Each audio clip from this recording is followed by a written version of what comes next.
toz velin alarisi jogun. Men сүрөтчү катары канча уккан сайын манасында ошо Саякбайдын ошол күпүлдөтүп, ошол окуяга кирип алып, ошондо кээде ыйлап, кээде ошондо үшкүрүнүп, ушундай жанагы жүрөгү менен кирип ошол айтып атканы катуу таасирлендирди да. Эми жеке эле сүрөтчү эмес, чыгармачыл адамдарды, чыгармачыл адам эмес, жөнөкөй адамды дагы ошондо өзүнө мындай ошол дүйнөгө алып кирип, ошол дүйнөгө киргизип кеткендиги бул өзүнчө чоң керемет да. Мен бул Саякбай жөнүндө көп иликтеп, көп ошол жөнүндө маалыматтарды мындай колуман келишинче карап чыктым. Ошондо жана Мелис Убукеев айтып атпайбы? Манас бул эки катмардан турат дейт. Биринчиси ыр дүйнө, экинчиси нур дүйнө дейт. Ошол Саякбай атабыз ошол нур дүйнө менен аралашып, ошого ошол жүрөгү менен кирип кетип, ошону бир жанагы Манас айтып атканда ошол ааламга, ошол дүйнөгө ошондой керемет дүйнөдө теңдеш жок ошондой бир кайып дүйнө менен аралашып, ошол күпүлдөтүп айтып атканы бул балким жеке эле кыргыз эмес, дүйнө элдерин да таң калтырган жагдайлары бар. Мисалы бул эми Саякбайды дагы канча бир убакыт өткөн сайын, канча бир кылым болобу, жыл болобу, аны баары бир изилдеп, иликтей албайт болуш керек. Себеби ал ошондой бир кыргызга бир жараткандан келген тартуу деп айта алам.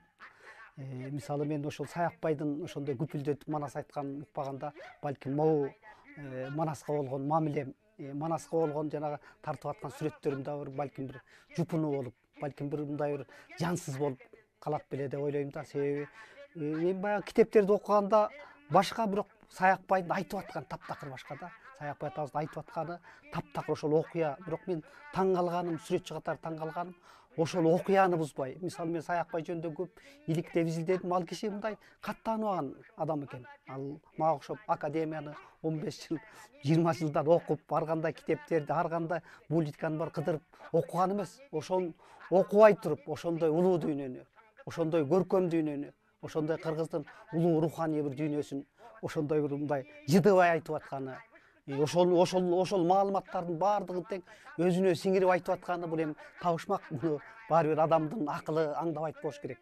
Бул өтө мындай таң калыштуу феномен да.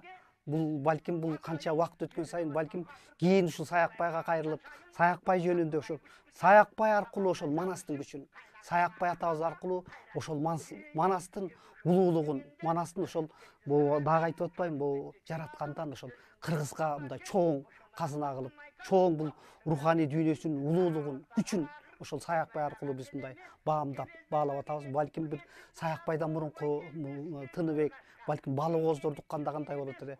Биз Саякбайды укканда эле момундай бир ошондой улуу дүйнөнүн мындай эшигин ачып, улуу дүйнөнүн ошондой чексиз экенин, улуу дүйнөнүн ошондой бир аруу, ошондой адамзатка бир таасир бере турган улуу күчтөр бар экенин ошол Саякбай атабыз аркылуу байкап, баамдаганыбыз бул чындык. Toğırsan toğırsan yok. Oşunu toz velin alarisi jogun.